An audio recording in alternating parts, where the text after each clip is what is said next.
Alors bonjour à tous et à toutes. Aujourd'hui, la sauce morille vin jaune. Donc là, j'épluche, vous voyez, deux gros oignons, on va dire, voire trois, pardon.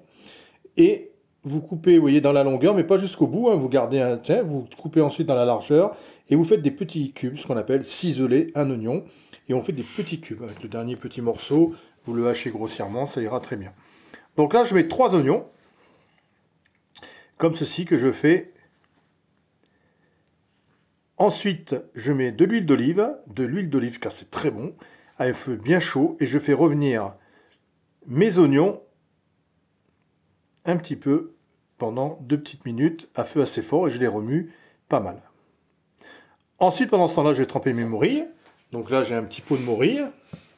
Je vais les tremper à l'eau tiède. Je vais attendre une petite demi-heure qu'ils soient bien réhydratés.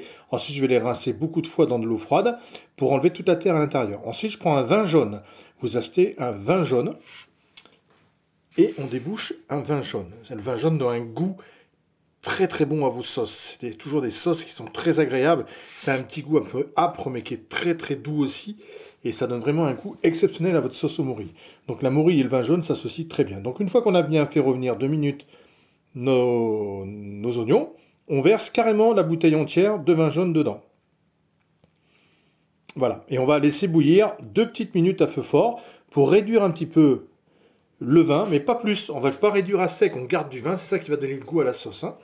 Donc là, vous prenez vos morilles, une fois qu'elles sont bien lavées, bien réhydratées, vous les hachez grossièrement. Là, j'ai à peu près, on va dire, 30 grammes de morilles. Voilà. Vous prenez une petite, il n'y a pas besoin d'en mettre une tonne, parce que c'est cher, hein, et ça va donner vraiment le goût. Donc vous prenez, vous voyez, l'équivalent, ça fait une dizaine de morilles à peu près. Voilà. Là, ça bouillit pendant 2 minutes, vous voyez, et je rajoute mes morilles dans mon vin jaune qui a juste bouilli, on ne fait pas réduire, je rappelle, on garde du vin, c'est ça qui va donner le goût à la sauce. Une sauce très facile, mais très bonne.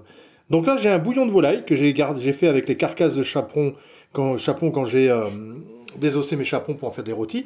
J'ai fait un bouillon de volaille, j'ai fait cuire pendant 30 minutes mes carcasses, et donc j'ai mis un gros bol de bouillon de volaille que j'ai gardé, je l'ai mis au congèle, ça se congèle très bien, donc vous pouvez aussi, quand vous avez de la volaille, des carcasses de volaille, faire vos bouillons et vous les congeler, c'est un meilleur goût qu'un petit cube.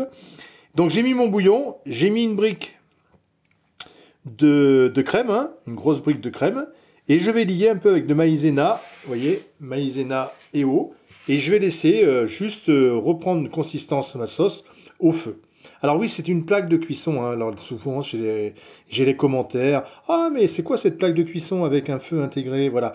Non, parce que comme ça m'évite de bouger la caméra, je mets sur l'induction juste à côté, je vous la remets dès qu'elle a bouilli pendant 2 minutes ou 3 minutes, hein. C'est pas la peine de me faire des commentaires sur ma plaque magique. Donc je sale un petit peu, parce que là, le bouillon, il n'est pas un bouillon cube industriel, donc c'est vraiment un vrai bouillon, il n'est pas salé.